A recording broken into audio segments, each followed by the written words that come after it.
या देवी सर्वभूतेषु शक्तिरूपेण संस्थिता नमस्तस्यै नमस्तस्यै नमस्तस्यै नमो नमः श्रीमात्रे नमः। గత 720 సంవత్సరాల వారసత్వాన్ని కొనసాగిస్తూ మార్గదర్శనం చేస్తున్నటువంటి శ్రీ యజ్ఞనారాయణరావు పురోహితుడు గారి పాదపద్మాలకు నమస్కరిస్తూ, అదేవిధంగా శక్తిపీఠం వ్యవస్థాపకులు శ్రీ శాంతానంద పురోహితుడు గారు మరి వారి యొక్క వారసత్వాన్ని పుణికిపుచ్చుకొని ముందుకు వెళ్తున్నటువంటి వారసత్వ సంప్రదాయంలో కూడా నమస్కరిస్తూ, వేదికపై ఆసీనులైనటువంటి బోర్డ్ ఆఫ్ ట్రస్టీస్ తోటి board of trustees Shri Nadimiti Muralidhar గారు, యాదగిరి నారాయణ రెడ్డి గారు, దేశాయి మదన్మోహన్ రెడ్డి గారు, విభావస్ పురోహిత్ గారు, విశ్వావస పురోహిత్ గారు,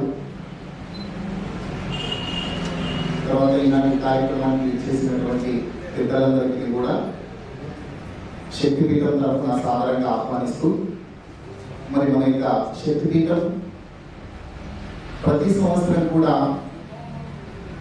మన హైందవ ధర్మాన్ని సంబంధించినటువంటి కార్యక్రమాలని సజీవంగా ముందుకు కొనసాగించాలి. ఈ రోజు ఉన్నటువంటి కలికాలం లోపల ఎన్నో అవంతరాలు, ఎన్నో అడ్డంకులు కొనసాగుతున్నాయి. రకరకాలైనటువంటి కల్చర్, రకరకాలైనటువంటి విషయ సంస్కృతి మన సమాజంలో చొరబడుతుంది. మరి ఈ సమాజంలో చొరబడుతున్నటువంటి విషయ సంస్కృతిని దూరం చేసి మంచి సంస్కృతి, మన భారతీయ సంస్కృతి నిలబెట్టాలనేటటువంటి ఉద్దేశం చేత మన యొక్క శక్తిపీఠం ఆధ్వర్యంలో ఎన్నో రకాలైనటువంటి కార్యక్రమాలు, పండుగలు జరుపుకుంటున్నాం. ఉగాది, ఇప్పుడు మనం జరుపుకుంటున్నటువంటి ఉగాది అన్ని పండుగల్లో మొట్టమొదటి పండుగ. మరి ఉగాదితో పాటుగా మనం జరుపుకుంటున్నటువంటి వినాయక బ్రహ్మోత్సవాలను చాలా వైభవంగా 9 రోజులు జరుపుకుంటాం మన యొక్క శక్తిపీఠం లోపల. అదేవిధంగా అమ్మవారి యొక్క దసరా సంబంధించినటువంటి దసరా నవరాత్రులను కూడా 9 రోజులు చాలా వైభవంగా మన యొక్క బ్రహ్మోత్సవాలు జరుపుకుంటున్నాం. అదేవిధంగా మధ్య వచ్చినటువంటి ప్రతి పండుగని కూడా ఏది మనం వదిలిపెట్టకుండా ప్రతి పండుగని కూడా మన యొక్క శక్తిపీఠంలో మనం కొనసాగిస్తూ ఉన్నాం. అందులో భాగంగా ఈ రోజు మనము ఈ యొక్క ఉగాది కార్యక్రమాన్ని మనం కొనసాగించుకుంటున్నాం. మరి ఉగాది అంటే ఏంటి? యుగమునకు ఆది అంటే మొదటి రోజు. ఇది మనకు తెలుగు నూతన సంవత్సరం, క్రోధినామ సంవత్సరం. ఇంతకుముందు స్వామి గారు చెప్పారు 60 సంవత్సరాలు ఉంటున్నాయి, 60 సంవత్సరాలకు పేర్లు ఉంటున్నాయి.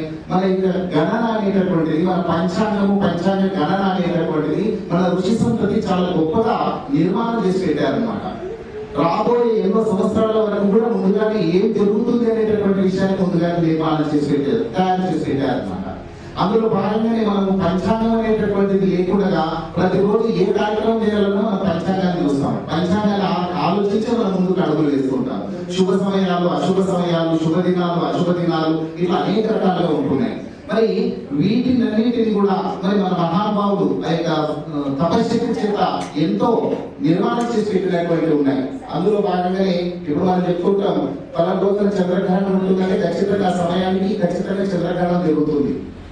పలానా రోజున సూర్యగ్రహణం ఉంటుంది అంటే ఖచ్చితంగా సమయానికి సూర్యగ్రహణం ఏ ప్రదేశంలో కనబడుతుంది అనే విషయాలను కూడా, ఇట్లా ప్రతి విషయాన్ని కూడా మనం చక్కగా తెలియజేసేటటువంటిది మన యొక్క పంచాంగం.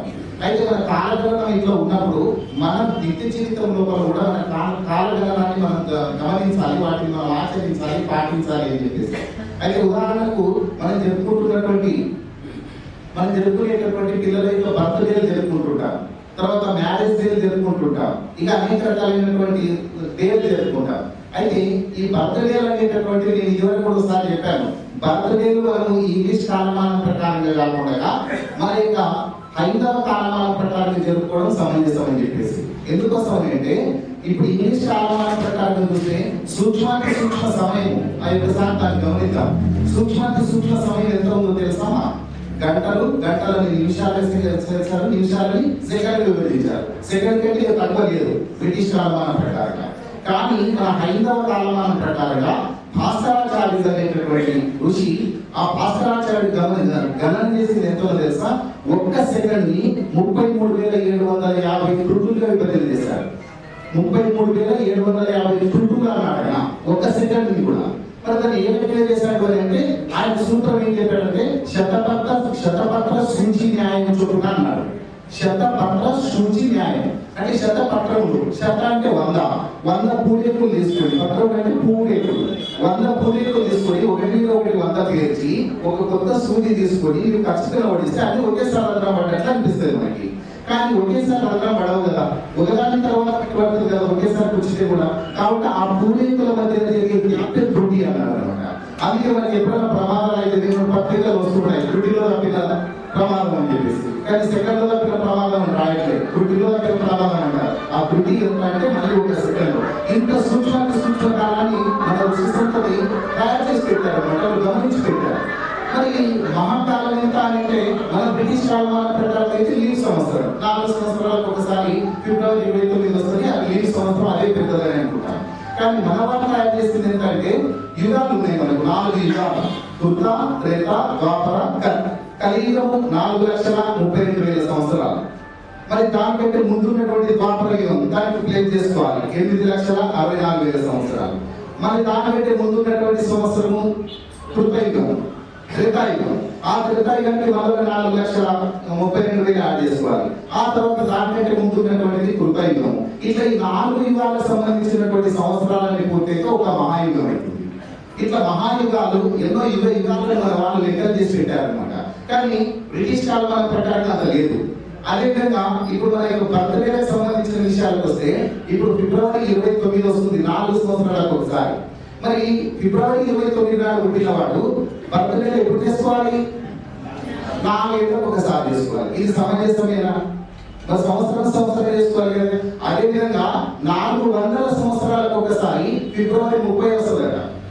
400 సంవత్సరాలు ఆ మిగిలిన సెకండ్ లెక్క చేసి ఒకటి చేసుకున్నట్టు ఒక రోజు వస్తుందట. మరి ఒకవేళ ఫిబ్రవరి 30 వచ్చిన 400 ఫిబ్రవరి 30 నాడు పుట్టినవాడు ఎప్పుడు చేసుకోవాలి కదా? అసలు బర్త్డే జరిగే అవకాశం ఉంటుందా? ఉండదు కదా. కాబట్టి మన వాళ్ళు ఏం చేస్తారంటే ఈ తిథి వార నక్షత్రాలను బట్టి మనం ఏ తిథిన పుట్టాము, ఏ మాసం, ఇప్పుడు చైత్ర మాసంలో శుక్లపక్షంలో ఏ తిథి నాడు పుట్టాము, అట్లా చైత్రం, వైశాఖం, జ్యేష్ఠం అనే మన తెలుగు మాసాలు ఏవైతే ఉన్నాయో ఆ మాసాల ప్రకారంగా ఏ తిథి ఏ నక్షత్రం నాడు పుట్టిందో, ఏ తిథి నాడు పుట్టిందో ఆ తిథి నాడు మన జన్మదినాలు చేసుకోవాలి. ఇప్పుడు మనం పండుగ చేస్తున్నాం శ్రీరామనవమి. శ్రీరామనవమి మన ఇంగ్లీష్ కాలం ప్రకారం చేస్తామా? లేదు కదా. శ్రీరాముడు నవమి రోజు పుట్టారు, శ్రీరామనవమి చేస్తాం. కృష్ణుడు అష్టమి నాడు పుట్టాడు, కృష్ణాష్టమి చేస్తాం. వినాయక చవితి నాడు పుట్టాడు, వినాయక చవితి చేస్తాం. ఇట్లా మనం ఒకవేళ తిథి వార నక్షత్రాల ప్రకారంగా చేసుకున్నట్లయితే ప్రతి సంవత్సరము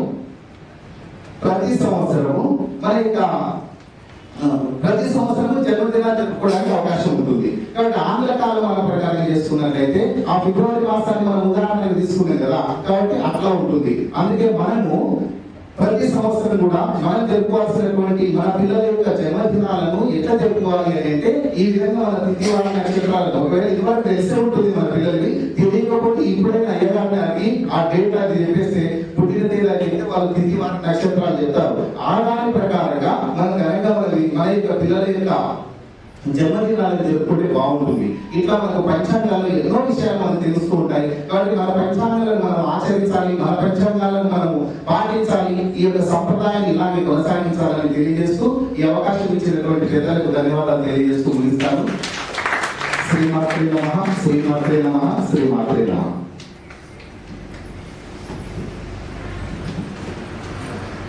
ధన్యవాదాలు సార్ ఈ సందేశాన్ని అందించినందుకు. ఇప్పుడు శ్రీ ఊట్కూరు విశ్వవాసు పురోహిత అగ్నిహోత్రి గారు శక్తిపీఠం బోర్డ్ ఆఫ్ ట్రస్టీ గారిని తమ పలుకులను అందించాల్సిందిగా కోరుచున్నాం.